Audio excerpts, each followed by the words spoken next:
ये हनुमान जो है, इसको हम लोग खाना खिलाते हैं, इसको हम लोग मखलूक समझते हैं, यानी ये अल्लाह ने इसको पैदा किया है, अल्लाह ने यानी इसको बनाया है।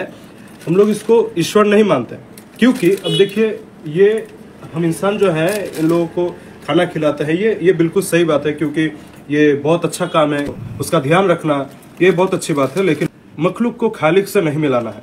खालिक खालिक होता है, क्योंकि अगर देखे ना, जब तक खाना चलता रहे तब तक ये चलता रहे सही से, जब तक खाना बंद हो जाता है तब ये भी उल्टा उल्टा बर्ताव करना लगता है। यानी इससे ये साबित होता है कि ये कोई खालिक, कोई ईश्वर ऐसा नहीं हो सकता जो कि जुल्म करने वाला है। कोई बुद्धि नहीं है इसके अंदर, कोई समझ नहीं है, तो ईश्वर तो ऐसा नहीं हो सकता। तो হরে কৃষ্ণ।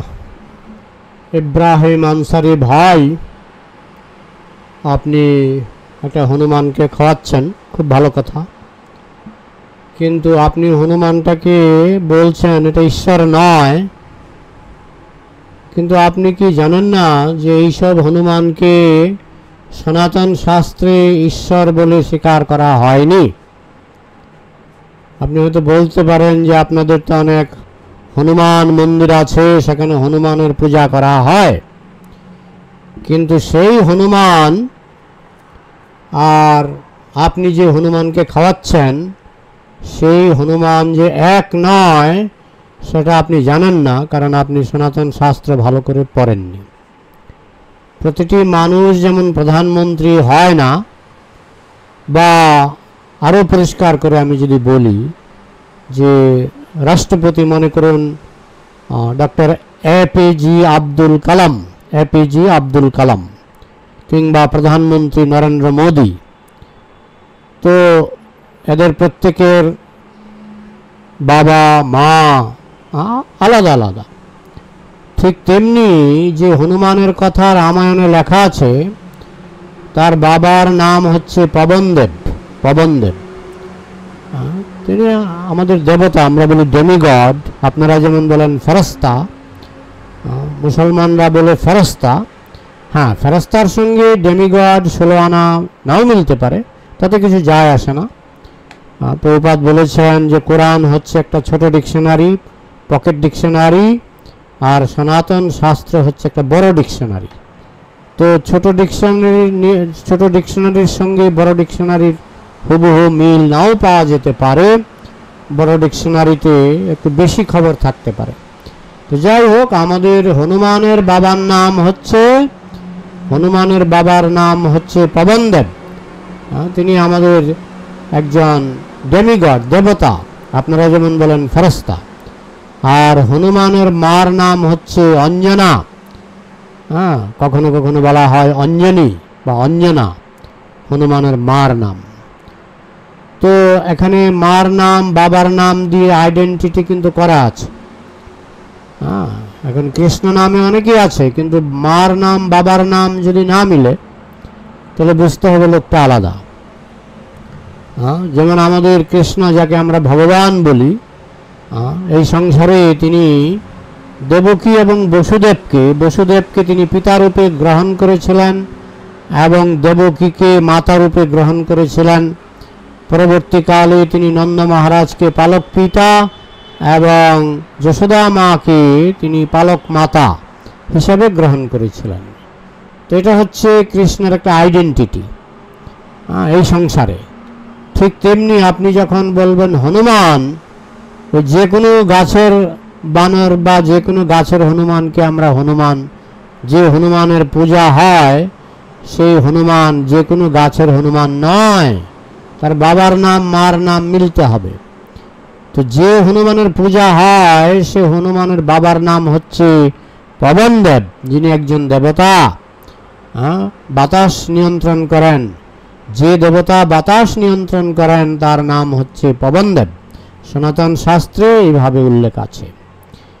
এবং হনুমানের মার নাম হচ্ছে অঞ্জনা।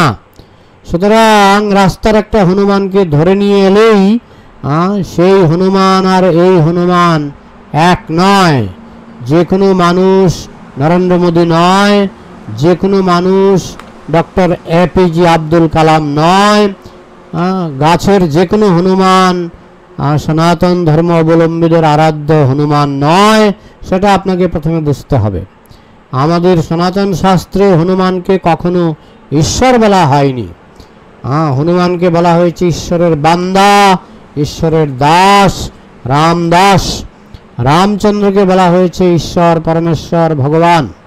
হনুমানকে কখনো ভগবান বলা হয়নি, হনুমানকে বলা হয়েছে ভগবানের বান্দা, রামচন্দ্রের বান্দা, রামচন্দ্রের দাস, রামচন্দ্রের সেবক।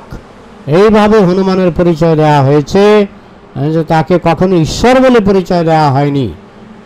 রামচন্দ্র হচ্ছেন ঈশ্বর, পরমেশ্বর, ভগবান, কিন্তু হনুমান কিন্তু তার সেবক, তার বান্দা। সুতরাং হনুমানকে কোথায় লেখা আছে হনুমান ঈশ্বর বা ভগবান? তো বলতে পারেন সনাতন ধর্মের মানুষ তাহলে হনুমানকে সম্মান করে কেন, পূজা করে কেন?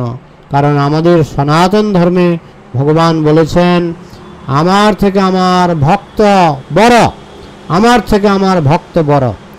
If you want to love me then love my dog, if you want to love me then love my dog. যদি আমাকে ভালোবাসতে চাও তাহলে আগে আমার কুকুরকে ভালোবাসো। তো হনুমান হচ্ছেন রামচন্দ্রের কুকুর, রামচন্দ্রের সেবক। তুমি তো ঠাকুর তোমার কুকুর বলিয়া জানহ মোরে। তো হনুমান হচ্ছেন রামচন্দ্রের সেবক। তাই রামচন্দ্রকে যদি ভালোবাসতে হয় তাহলে হনুমানকে ভালোবাসতে হবে। হনুমানকে ভালোবাসলে রামচন্দ্র খুশি হবেন, এটা হচ্ছে রামচন্দ্রকে ভালোবাসার একটা উপায়। কিন্তু হনুমান কোনো মতেই তিনি ভগবান নন, তিনি আল্লাহ নন। কোনো মতেই হনুমানকে আমরা আল্লাহ বলি না।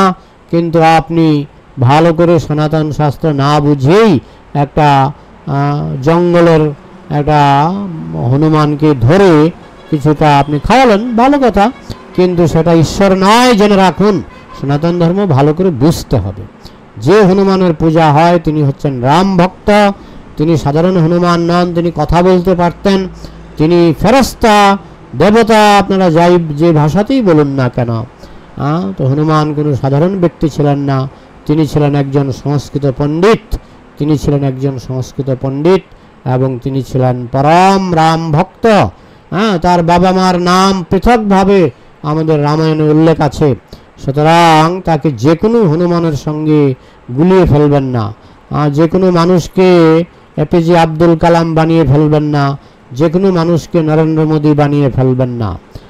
তো হনুমান তিনি রাম ভক্ত। হনুমান তার বাবার নাম, মার নাম আমি বললাম। সুতরাং এইভাবে উল্টাপাল্টা ব্যাখ্যা করে মানুষকে বিভ্রান্ত করবেন না। হরে কৃষ্ণ।